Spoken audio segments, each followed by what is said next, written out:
A'a, Hajiya Kande, sai muka ji labari kina nan kina so za ki ɗau ciki. To kamar yadda aka saba akwai shawarwari da nake so na bayar kuma kyauta zan baki. Kin ga abu na farko tunda mu musulmai ne, kamata yake tsaftace niyyarki, wato ki ƙudurce kina so za ki haihu ne don abin da za ki haifa ya zo ya taimaki al'umma kuma ya taimaka addinin musulunci.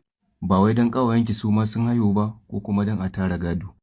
Abu na biyu shine ki je asibiti a tabbatar da lafiyarki, a tabbatar babu wata matsala wadda za ta yi affecting ɗinki ko abin da za ki ɗauka a cikinki ko kuma dukanku.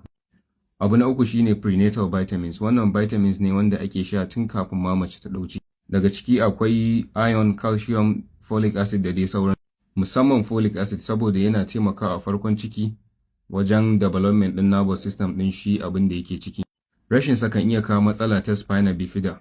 Kamar yadda kuke gani shine za a haifi yaro da matsala a bayansa ko rami ko kuma wani abu, wanda hakan kan iya jawo matsatsalu da yawa. Daga ciki akwai shine kafafu ba za su yi aiki ba ko kuma rashin riƙe bahaya ko fitsari ko kuma matsala ta taruwar ruwa a ka, shine wanda za ku ga kan yaro ya yi ƙatoto sosai.